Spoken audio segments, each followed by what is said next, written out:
सर्वप्रथम आपल्या सगळ्यांचंच मनपूर्वक स्वागत करतो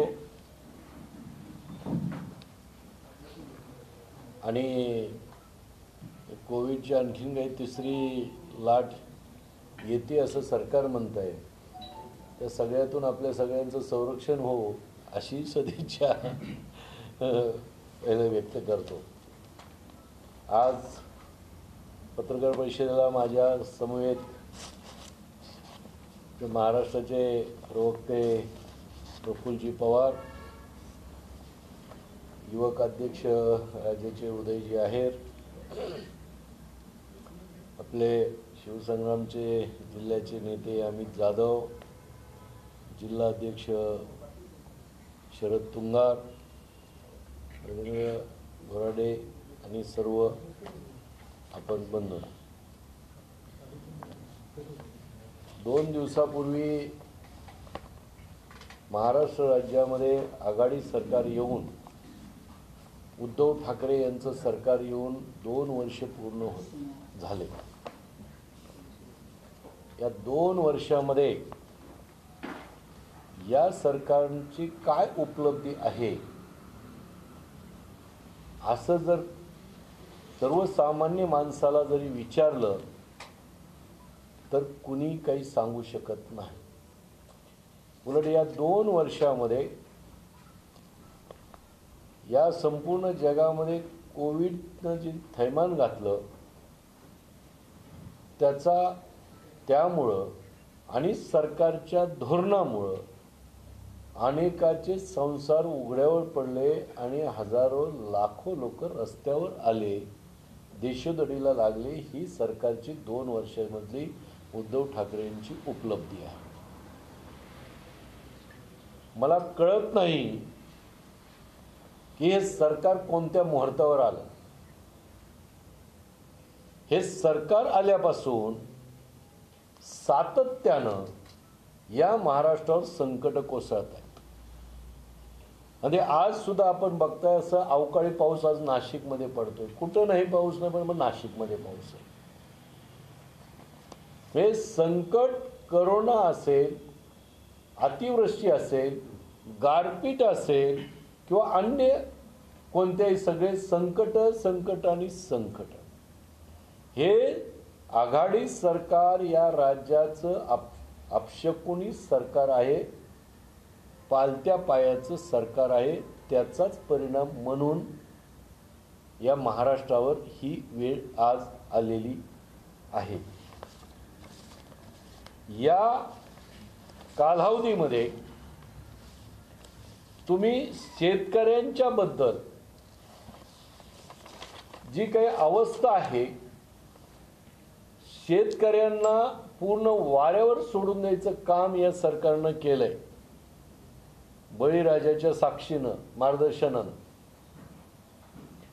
शेतकऱ्याला स्वतः उद्धवजी ठाकरे साहेबांनी 25,000ची आम्ही मदत करू म्हणून सांगितलं, कर्ज मुक्ती करू म्हणून सांगितलं, कर्ज माफी नाही तर मुक्ती म्हणून सांगितलं. कोणतीही गोष्ट आज तागायत झालेली नाही. जे अनुदान मिळायला पाहिजे होतं त्यांनी जेव्हा जेव्हा घोषणा केल्या तेव्हा नुकसान झालेलं कमी दाखवलं आणि कमी अनुदान दिलं.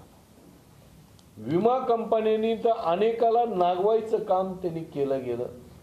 शेतकऱ्यांना ऑनलाईन विमा कंपन्यांनी भरा म्हणून सांगितलं, त्याने साईट बंद होतात. ऑफलाईन करा म्हणलं तर ते तर कोणी भेटत नाही. हा सरळ सरकार आणि विमा कंपन्यांचं साटलोट आहे, मिलीभगत आहे. हे स्पष्टपणे ज्या जिल्ह्यामध्ये विमा कंपन्याला भरमसाठ शेकडो कोटी रुपयाचा फायदा होतो तिथंच विमा कंपन्या जातात आणि त्याला सरकार सहकार्य करत आहे. ह्याच्यामध्ये मोठ्या प्रमाणात भ्रष्टाचार होतोय आणि त्याचा शेतकऱ्याला मात्र मोठ्या प्रमाणात तोटा सहन करावा लागतोय. ही वस्तुस्थिती आहे. आणि म्हणून अनुदान असेल, पीक विमा असेल किंवा अन्य सगळ्या याच्या बद्दलच्या सगळ्या जाहीर केलेल्या नुकसान भरपाई असतील, या सगळ्यामध्ये सुद्धा सरकारनं कोणत्याही प्रकारची दयामया शेतकऱ्याबद्दल दाखवली नाही।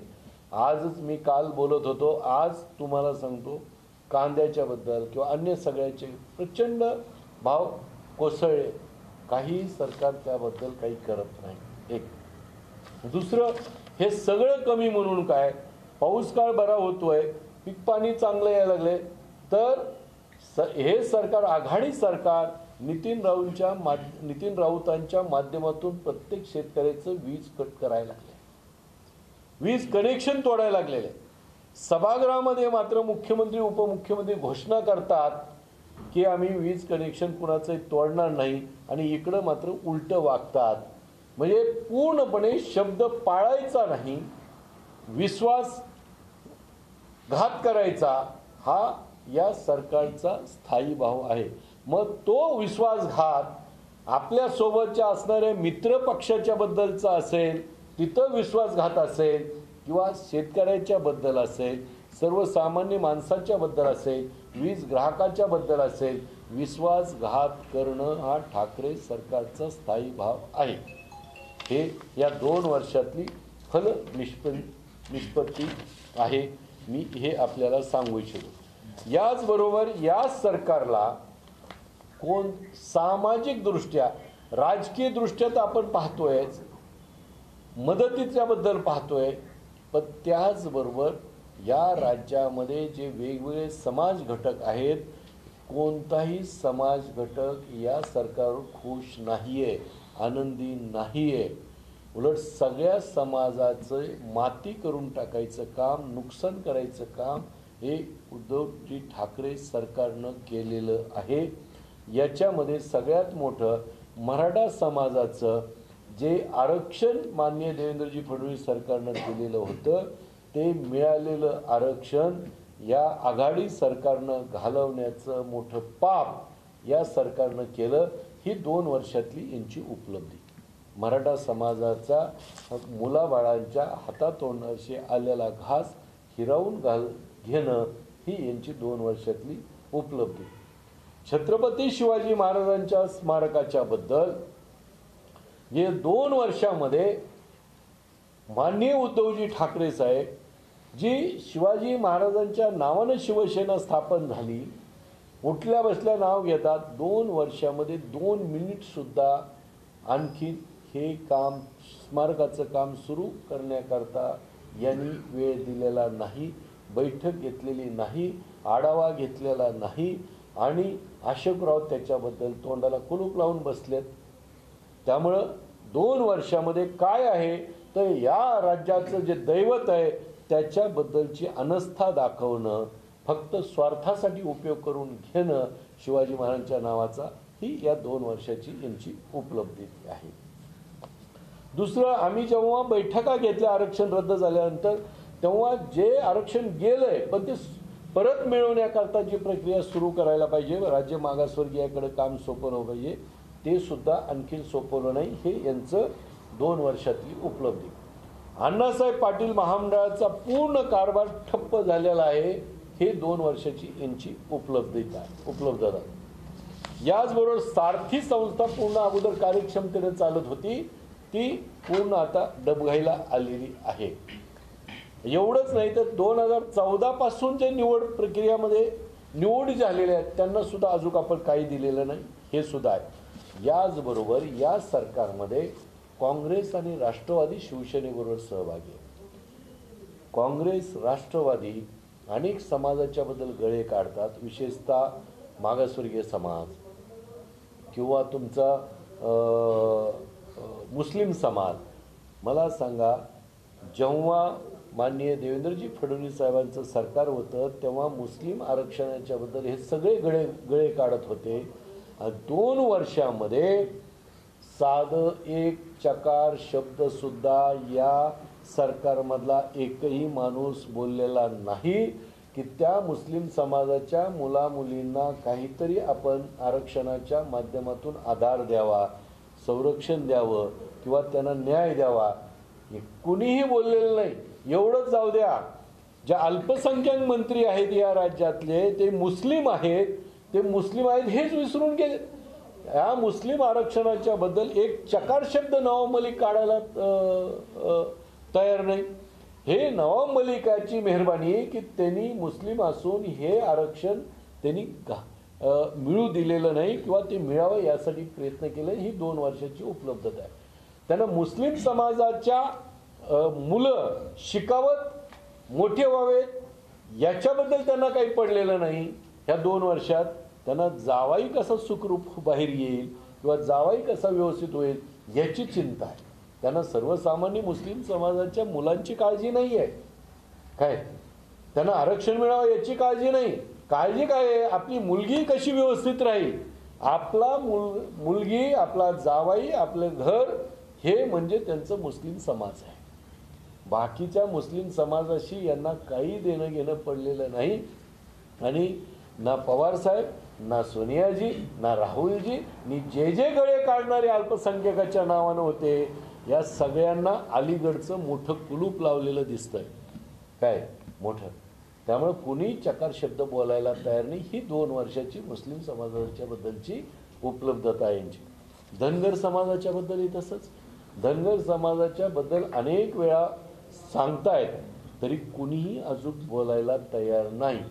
जे मला चांगलं आठवतंय मागच्या काळामध्ये की माने सुप्रियाताई तिथं मोठे मोठ्यानं भांडत होत्या सभागृहामध्ये. आता कुठं गेलं भांडण. आता काय झालं. आता चकार शब्द काढायला तयार नाहीत सुप्रियाताई किंवा अन्य त्यांचे कोणी संजय राऊत किंवा अन्य कोणते त्यांचा एकही खासदार एकही कुणी बोलायला तयार नाही. ना केंद्रात बोलायला तयार नाही, इथं बोलायला तयार नाही, कुणीही बोलायला तयार नाही. धनगर समाजाला सुद्धा वाऱ्यावर सोडून द्यायचं काम केलेलं आहे. आणि ओबीसीचं राजकीय आरक्षण या सरकारमधल्या बोलघेवड्या मंत्र्यामुळं ते गेलं. आज सुद्धा जो अध्यादेश काढला आहे ते इथल्या काही मंत्र्यांनी प्रेशर करून, आणि सुदैव असं आहे की या ओबीसीचा जो अध्यादेश काढलेला आहे तो जर कुणी खरोखर जर कोर्टामध्ये गेला तर अजिबात टिकू शकणार नाही. कुणीच टिकणार अजिबात 1 मिनिट पण टिकणार नाही. पण आम्ही स्वतः शिवसंग्राम म्हणून आमचं या ओबीसी आरक्षणाला सुद्धा समर्थन आम्ही अनेक पहिल्या बैठकीपासून म्हणतो. आम्ही काही कुणी कोर्टात जाणार नाही, पण कुणी गेलं तर हे टिकू शकणार नाही. एवढं तकलादेव अध्यादेश ओबीसीच्या राजकीय आरक्षणाचा या सरकारनं काढलाय का ओबीसींना सामोरं हे जाऊ शकत नाहीत मोकळ्या चांगल्या तोंडानं. म्हणून तोंड आपलं काळं होईल याच्याकरता हा अध्यादेश काढायचं काम त्यांनी केलेलं आहे. हे केवळ यांच्या हलगर्जीपणामुळं हे बंद झालेलं होतं. हे मी आपल्याला या निमित्तानं निश्चितपणानं सांगू इच्छितो. याचबरोबर दुसरं सगळ्यात मोठं आपल्या याचं सुद्धा तसंच केलेलं त्यांनी. मागासवर्गीय सुद्धा पदोन्नतीमधलं रिझर्वेशन यांनी घालवलं. म्हणजे एकही समाज न्याय द्यायचं काम हे केलेलं नाही. हे मी आपल्याला स्पष्टपणानं सांगू इच्छितो. या सरकारनं शेतकऱ्यांना रस्त्यावर आणले, देशोधडीला लावले, कामगारांना सुद्धा तसंच केलेलं आहे. मराठा समाजाच्या हातातोंडातला घास यांनी काढून घेतलाय. मुस्लिम समाजाला वाऱ्यावर सोडले, धनगर समाजाला सोडून दिलेलं आहे. ओबीसीना सुद्धा वेड्यात काढायचं काम या सरकारनं चालवलेलं आहे. मागासवर्गीयाचा फक्त उपयोग करणं सुरू केलेलं आहे. सगळ्या समाजाची दिशाभूल करायचं काम यांनी केलेलं आहे. आणि या उपर करोनाच्या नावाखाली शेकडो कोटी रुपयाचा भ्रष्टाचार मात्र मोठ्या प्रमाणामध्ये सुरू आहे. हे सरकार फक्त स्वतःची खुर्ची वाचवण्याच्या करता सध्या कार्यरत आहे. जेवढं दिवस मिळते तेवढं दिवस भरभरून घ्या असा यांचा कार्यक्रम आहे. आणि म्हणून हे यांची पापं, यांचा भ्रष्टाचार, यांची जी हलगर्जीपणा किंवा नालायकपणा या सरकारचा आहे तो बाहेर येऊ नये याच्याकरता अधिवेशनच घ्यायचं जास्त दिवस नाही. फक्त कायदेशीर बंधनामुळं टेक्निकल गोष्टी पूर्ण जेवढ्या गोष्टी करता येतील तेवढ्यासाठी 2-4 दिवस अधिवेशन घ्या. बाकी अधिवेशन सुद्धा होऊ द्यायचं नाही. कोणत्याही प्रश्नावर चर्चा होऊ द्यायची नाही, लक्षवेधी होऊ द्यायचे नाही, प्रस्ताव येऊ द्यायचे नाही. काहीही करायचं नाही. तिथं आलं तरी सत्ताधारीच गोंधळ घालतात ज्या ज्या दिवसात आहे, आणि गोंधळामध्ये कामकाज पूर्ण करण्याचा हे केलेलं आहे. आणि म्हणून आता सगळ्यात महत्त्वाचं आणखीन, गेल्या आत्ताचं अधिवेशन जे ठरलंय परवाच्या कामकाज सल्लागार समिती, फक्त 5 दिवसाचं. 5 दिवसामध्ये पहिला दिवस श्रद्धांजली ह्याच्यामध्ये जाणार. 4 दिवसामध्ये काय होणार आहे? काही होऊ शकत नाही. फक्त टेक्निकल बाबी, कायदेशीर बाबीचं पूर्ण करणं एवढंच फक्त यांना करायचंय. आणि आपल्याला आश्चर्य वाटेल, सर्वसाधारण हा कायदा नाही, पण महाराष्ट्र राज्याच्या निर्मितीच्या नंतर संकेत सगळ्या सरकारनं पाळले गेले की वर्षामध्ये कमीत कमी 60 दिवस, जास्तीत जास्त 70-80 दिवस कामकाज व्हावं अधिवेशनाचं. हे संकेत आहे, ही परंपरा आहे. पण ही परंपरा या सरकारनं गेल्या 2 वर्षापासून पूर्ण पायदळी तोडवायचं ठरलं. साधं 15-20 दिवस सुद्धा, एवढ्या दिवसात 1 महिना, 2 वर्षात मिळून 1 महिना सुद्धा कामकाज झालेलं नाही. एवढा मोठा अन्याय, एवढं मोठं लांछनास्पद किंवा एवढा मोठा लोकशाहीचा खून, असं तर मी इथं म्हणेन, लोकशाहीचा खून हा आहे पूर्णपणे ह्यांनी केलेला आज आपल्याला दिसतोय. आणि दुसरी गोष्ट की हे अधिवेशन विदर्भात होणं गरजेचं होतं. माननीय मुख्यमंत्री उद्धवजी ठाकरे ते आजारी आहेत, आमच्या सगळ्याच्याच नाही तर महाराष्ट्राच्या सदिच्छा आहेत त्यांच्याबद्दल की त्यांनी लवकर आजारातून बरं व्हावं. पण आता जे काही जे काही बातम्या आपल्या माध्यमातून येत आहेत ते अधिवेशनात सहभागी होतील नाही होतील माहिती नाही. ते जर ऑनलाईन होणार असतील तर मग विदर्भावर का अन्याय आपण? विदर्भात जे अधिवेशन, जे विदर्भाच्या करारनाम्याच्या नुसार, नागपूर करारनाम्यानुसार तुम्हाला घेणं बंधनकारक आहे, तिथं त्या करारनाम्याचा भंग करण्याचं काम या सरकारनं केलेलं आहे. आत्तापर्यंतच्या कार्यकालामध्ये फक्त गेल्या वर्षी कोविडमुळे ते झालं नाही, आणि याच्या अगोदर 85-86ला फक्त एकदा काहीतरी असंच अचानक, म्हणजे काहीतरी खूप हे झालं होतं म्हणून झालं होतं. तर कधीही कोणत्याही सरकारनं या पद्धतीचा विदर्भावर अन्याय केलेला नव्हता. म्हणजे यांना फक्त या सरकारला मुंबई पुणे याच्यामध्ये इंटरेस्ट आहे. पूर्ण महाराष्ट्राचं काहीही देणं घेणं या सरकारला आणि या सरकारच्या नेते मंडळीला पडलेलं नाही, हे यावरून स्पष्ट आणि सिद्ध होतंय. आणि म्हणून विदर्भावर तर अन्याय अधिवेशन न घेऊन केलेलाच आहे. महाराष्ट्रावर अन्याय कमी अधिवेशन घेऊन केलेलं आहे. मराठवाड्यामध्ये तर पूर्वीच्या काळामध्ये प्रत्येक वर्षाला किमान 1 बैठक सप्टेंबरला व्हायची, सप्टेंबर-ऑक्टोबरला मराठवाडा मुक्तीसंग्रामाच्या दिनानिमित्त. मराठवाड्याचं सुद्धा ते बैठक, मंत्रिमंडळाची बैठक बंद करायचं काम या सरकारनं केलेलं आहे. म्हणजे विदर्भाचं अधिवेशन बंद केलं म्हणून विदर्भावर अन्याय, मराठवाड्याच्या बैठका बंद केल्या मराठवाड्यावर अन्याय, सगळे अधिवेशनच कमी केलं, संपूर्ण महाराष्ट्रावर अन्याय, कोणत्याही समाजाचं संपूर्ण वाटोळं केलंय, शेतकऱ्याचं वाटोळं केलंय, रस्त्यावर आणलंय, उघड्यावर आणलंय. फक्त यांची घरं मात्र मोठी होत चाललेली आहेत, हे मात्र श्रीमंत होत चाललेले आहेत. भ्रष्टाचार मात्र मोठ्या प्रमाणात फोपवत चाललेला आहे. हे या निमित्तानं मी आपल्याला या 2 वर्षाची उपलब्धी काय, तर ही उपलब्धी या 2 वर्षामध्ये निश्चितपणानं आपल्याला म्हणता येईल. याचबरोबर नाशिक महानगरपालिकेच्या संदर्भात सुद्धा आमचे निवडणुकीच्या अनुषंगानं तयारी सुरू आहे.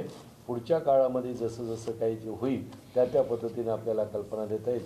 परंतु मला एक मोठं आश्चर्य वाटतं आहे की इथं नाशिक महानगरपालिकेचा कारभार सुधारण्याच्या करता आम्ही पाठीमागे एक समिती घेऊन आलो, तेव्हाही सुद्धा आपल्याला, पण आणखीन आता ते आयुक्त आलेले आहेत, ते बऱ्यापैकी काम करायला लागलेले आहेत, बाकी त्यांची टीम. परंतु जवळ 3 ते 3.5 हजार अधिकारी कर्मचाऱ्यांच्या जागा रिक्त आहेत या नाशिक महानगरपालिकेत. कोणी लक्ष देत नाही, कोणी भरत नाही. हे सगळं तसंच आहे. काही पाठीमागं ते कश्यपी धरणाच्या मध्ये सुद्धा आदिवासी लोकांना इथं घेतलं, त्यांना घेतलं तर त्यांना शासकीय नियमाच्या नुसार वेतन भत्ते कोणी घेतच नाही. पूर्ण अन्याय. म्हणजे ह्या पद्धतीचं काही जे आहे हे नाशिक महानगरपालिकेत सुद्धा ते त्यांनी सुधारणं फार गरजेचं आहे आणि महाराष्ट्र तर सुधारणेच्या पलीकडे गेलेला आहे. आणि म्हणून हे आता सगळ्या महाराष्ट्रामध्ये हे आता याची चर्चा होत चालली आहे. सरकारमध्ये सुद्धा त्याच्याबद्दलच्या मित्र त्यांच्या पक्षामध्ये चर्चा होत चालली. त्यामुळे हे अपशकुनी सरकार, पालत्या पायाचं सरकार, चुकीच्या वेळेवर आलेलं सरकार जेवढं लवकर अंतर्वेदानं जाईल तेवढी महाराष्ट्राची या संकटातून सुटका निश्चितपणाने होईल. मेटे साहेब, काल ममता बॅनर्जी यांनी आदित्य ठाकरे असतील, संजय राऊत असतील यांची भेट घेतली. मुंबई दौऱ्यावर आहेत. जय मराठा जय बांगला असा नारा त्यांनी दिलेला आहे. एकूणच देश पातळीवर काही नवीन राजकीय समीकरण समोर येईल असं वाटतंय का तुम्हाला? मला असं काही अजिबात वाटत नाही. आपण पाहिलं की ममता बॅनर्जी असतील, तिकडे मायावतीजी असतील, इकडे जयललिताजी असतील किंवा अनेक वेगवेगळ्या राज्यामध्ये वेगवेगळे नेते आपल्या आपल्या पद्धतीनं काम करतात, तिथं कारभार करतात. ह्या सगळ्यांचाच प्रयत्न राष्ट्रीय पातळीवर नेतृत्व करण्याचा राहिलेला आहे. त्यांचं लक्ष राष्ट्रीय नेता होण्याचं आहे. त्याच्याकरता ते गाठीबिटी घेतात. याच्या पलीकडे त्याला काही फार हे आहे, अर्थ आहे असं मला वाटत नाही. महत्त्व वाढून घेण्याचा प्रकार आहे तो. इथे राज्यात पण काही भाजपचे नेते वारंवार बोलतात की सत्तांतर होईल मार्च महिन्यात. आरती नारायण राणे सुद्धा आता मागच्या आठवड्यात बोलले. आपल्याला असं काही वाटतं का, अशी काही शक्यता आहे? नाही, मला जे चित्र आता 2 वर्षे या सरकारला झाले आहेत, या 2 वर्षामध्ये जी मी मगाशी म्हणलं तर उपलब्धी काय, तर एकही घटक म्हणजे फक्त या सरकारमध्ये जे सहभागी असणारे पक्षाचे कार्यकर्ते जर सोडले तर एकही घटक, एकही वर्ग, सर्वसामान्य माणूस खुश नाही आहे. आणि त्याचे रिफ्लेक्शन आता सरकारमधल्या लोकांवर, पक्षावर येत चाललेली. त्यामुळे तो आंतरविरोध आता वाढत चाललेला आहे. त्यामुळे तो असा आता एवढा वाढेल आगामी काही दिवसात, तर त्यामुळे ते त्यांच्या कर्मानं निश्चितपणे आंतरविरोधामुळे पडेल. असं आपल्याला वाटतंय की एकही उपलब्धी नाही, परंतु सरकारचे मंत्री आहेत किंवा स्वतः मुख्यमंत्र्यांनी मोठमोठ्या जाहिराती दिल्यात पेपरमध्ये, आपलं सरकार, लोकांच्या विश्वासातलं सरकार, अशा जाहिराती आहेत. लोकांचा पैसा वापरून जाहिराती द्यायला काय लागतं? आईजीच्या जीवावर बाईजी उदार. फडणवीस सरकारच्या काळात पण होतेच की जाहिराती. काम करत होते. काय केलं दाखवा ना. या 2 वर्षाची यांची उपलब्धी काय आहे? साधं मुंबईवर त्यांचं प्रेम असताना ते साधं कोस्टल रोड अजून करता नाही, मेट्रो अजून गती देता येणं यांना. कोरोनामुळे कामं कुठं बंद होते? चालूच होते. त्यांचं कारशेड कुठं करावं, कुठं कुणी किती खावं, याच्यावर सगळ्या भानगडी सुरू आहेत. ते मुंबईचं मी मुद्दाम इथं काढलं नाही. काय काम आहे? 2 वर्षाची उपलब्धी काय आहे? काही सांगू शकतो का आपण? काही नाही. उलट जे काय अनेक मोठे मोठे गोष्टी बाहेर गेल्या. तुम्ही मगाशी बोललात की 2 वर्षापासून संकट येत आहेत आणि अपशकुनी सरकार आहे. हो, तुम्ही पण अंधश्रद्धेला अजिबात नाही. अंधश्रद्धा नाहीये. आपण साधारण बोलतो ना, चांगलं दिवस बघून तर पण चला आपण बाहेर पडताना कुठं काय चांगलं काम करत असताना सुद्धा आपण बोलतोच की ही आपली परंपरा आहे. याचा अर्थ अंधश्रद्धेला खतपाणी घालतो तर असं नाही. आपण किती नास्तिक असलो तरी जाताना देवासमोर नमस्कार करतोच, बरोबर की? त्याला अंधश्रद्धा म्हणायची का? ती श्रद्धा आहे, अंधश्रद्धा नाही. मुख्यमंत्र्यांनी केलं नसलं असं वाटतं का आपल्याला? त्यांची श्रद्धा कुठंतरी कमी पडलेली दिसते. वेगळ्या ठिकाणी गेली. वेगळ्या ठिकाणी असा सांगता येत नाही. पण आता भाजपचे नेते सातत्याने सांगतायत की सरकार पडणार आणि भाजपचं सरकार येणार. आपल्याला काही तशी शक्यता वाटते का? किंवा तरी असं आहे की भारतीय जनता पक्षाचं केंद्रामध्ये सुद्धा सरकार आहे आणि भारतीय जनता पक्षाचे नेते, मोठे नेते इतर सर्व नेत्यांशी संपर्कात जास्त असतात. त्यामुळे माझ्यापेक्षा कदाचित त्यांना जास्त माहिती असू शकेल म्हणून ते बोलत असतील. पण मला जे माहिती आहे किंवा मला जे वाटतंय ते हे यांच्या कर्मानं सरकार नक्की पडेल. कार्यकाल पूर्ण करू शकत नाही. नाशिकमध्ये साहित्य संमेलन होत आहे. या संमेलनावरून पहिल्या दिवसापासून वाद सुरू आहे आणि सावरकरांचं नाव पत्रिकेत टाकलं नाही म्हणून वाद. भाजपच्या एकाही नेत्याचं त्या मंत्र्याचं नाव याच्यात नाही आहे, पूर्णपणे राजकीय कार्यक्रम असल्यासारखं वाटतंय असा आरोप होतोय. मला वाटतंय साहित्यिक संमेलनामध्ये अशा पद्धतीनं राजकारण असावं. हे खरं तर साहित्य संमेलनाची इतिहास आपल्या महाराष्ट्राचा खूप मोठा आहे. म्हणजे मला आठवतंय चांगलं की आपण यशवंतराव चव्हाण साहेबांनी या साहित्य संमेलनामधलं राजकारण बाजूला ठेवण्याकरता ते प्रेक्षकामध्ये बसलेले आहे, असा इतिहास आहे आपला. पण अलीकडच्या काळामध्ये साहित्यिकामध्ये सुद्धा मोठ्या प्रमाणात राजकारण व्हायला लागलं आहे. मग संमेलनामध्ये होणारच आहे. आणि संमेलनाला जेव्हा पालकमंत्र्यासारखे स्वागताध्यक्ष असतात तिथं राजकारण हे 100% होणार. काय तिथं ताकाला जायचं मोरवा लपवायचं काही कारण नाही. त्यांनी स्वागताध्यक्ष म्हणजे काय पावभाजी खाऊ घालायला त्यांनी स्वागताध्यक्ष करतात का त्यांना? हां, त्यांची सगळी व्यवस्था करायलाच स्वागताध्यक्ष केलंय ना. मग त्यांचं काम होतं हे स्वागताध्यक्षांचं किंवा इथं जे पुढाकार घेत आहे ते की साहित्य संमेलन हे कुणाची एकाची जहागिरी नाही आहे किंवा कुणाची एकाची प्रॉपर्टी नाही आहे. हे साहित्य संमेलन हे संपूर्ण मराठी जनांचं आहे, मराठी माणसाचं आहे आणि तो प्रत्येकाचा त्याचा हक्क आहे, अधिकार आहे. आणि इथं महानगरपालिका सरकार जरी महाआघाडीचं असेल, इथं महानगरपालिका भारतीय जनता पक्षाचे, महापौर भारतीय जनता पक्षाचे. मग त्यांनी तुम्हाला निधी पण दिला, तो निधी चालतो, पण त्यांची नावं नाही चालत. हे कसं काय? ही कोणची तुमची सहिष्णुता आहे? हां, आणि ही कोणची संस्कृती आहे? हे साहित्य संमेलनावाल्याचे जे काही आहेत, साहित्य संमेलना अध्यक्ष असतील किंवा स्वागताध्यक्ष आहे, त्यांनी आत्मचिंतन करायला पाहिजे. पैसे चालतात त्यांचे, पण मग ते नावं नाही चालत. मग त्यांचे नाही चालत तर दुसऱ्याचेही चालता कामा नाही. आणि मग चालायचं असेल तर पक्षभेद न आणता सर्व पक्षांना तुम्ही निमंत्रण दिलं पाहिजे. नाशिक नगरीचे म्हणून तुम्ही दिले पाहिजे किंवा महाराष्ट्राचे नेते म्हणून. कारण मला आठवतंय आतापर्यंत बहुतांश 75% संमेलनाला पवारसाहेब असतात उद्घाटक म्हणून किंवा अन्य काही, म्हणजे कोणतंही सरकार असू द्या, समारोप नाही तर उद्घाटक म्हणून. नाट्य संमेलन असेल, साहित्य संमेलन असेल, पवारसाहेब. कुणी ऑब्जेक्शन नाही घेतलं त्यांच्या नावाला, घ्यायचं काही कारणही नाही, आताही कोणी घेणार नाही. मग तुमचं दुसऱ्या नेत्यांच्याबद्दल आक्षेप असायचं काय कारण आहे? हं, ह्याचा विचार तर केला पाहिजे ना. तो होणं गरजेचं आहे. म्हणजे जोपर्यंत साहित्यामधले किंवा साहित्याच्या मधले जे लुडबुडणारे लोक आहेत त्यांची मानसिकता आणि त्यांची वैचारिक परिपक्वता ही जोपर्यंत अशी होत नाही तोपर्यंत असं होणारच आहे, वाद होणारच आहे. आणि मला सांगा, स्वातंत्र्यवीर सावरकर ह्या भूमीतले आहेत ना, मग त्यांचं नाव द्यायला तुम्हाला लाज का वाटावी?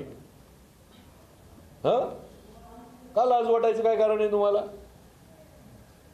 त्यांचं गुणगान मात्र तुम्ही गाता, त्यांच्यावर पुस्तकं लिहिता, सगळं करता, तुम्ही भाषणं ठोकता, व्याख्यानं देता, आणि त्यांचं नाव घ्यायला नको वाटतं का? आपल्या देशाचा अभिमान आहे तो. कोणतेही राष्ट्रीय जे नेते आहेत, पुरुष आहेत किंवा राष्ट्रीय महापुरुष असतात, त्यांचा आदरच केला पाहिजे आपण. इथे काय व्यक्तिगत कुणाचं हे नाहीये. व्यक्तिगत असेल तुमचं तर घरी ठेवा. साहित्य संमेलनाचा खर्च जवळपास 3 कोटीच्या आसपास पकडला जातोय, जास्तही होऊ शकतो. हा जो बडेजाव आहे, साहित्य संमेलनाचा मूळ उद्देशच कुठेतरी बाजूला जातो, ग्लॅमरस रूप दिलं जात आहे. 100% साहित्य संमेलनाला अलीकडच्या काळात या 15-20 वर्षाच्या काळामध्ये खूप मोठं बडेजावचं स्वरूप येत चाललंय, भव्य दिव्यतेचं स्वरूप येत चाललेलं आहे. तो पैसा चांगल्या कामाला जर वापरला तर ते या मराठी साहित्याचं नक्कीच भलं होईल. जे उदयनमुख साहित्यकार आहेत, उदयनमुख लेखक आहेत, त्यांच्यासाठी ते वापरा. साहित्याच्या भरभराटी करण्याकरता अनेक गोष्टी करता येतील, पण त्याच्याबद्दल मात्र काही निर्णय होत नाही. बडेजाव करणं, भपकेबाजपणा हे करणं, याच्याकडं आता साहित्य संमेलन मोठ्या प्रमाणामध्ये झुकू लागलेले आहेत. ही वस्तुस्थिती नाकारता येणार नाही, हे 100%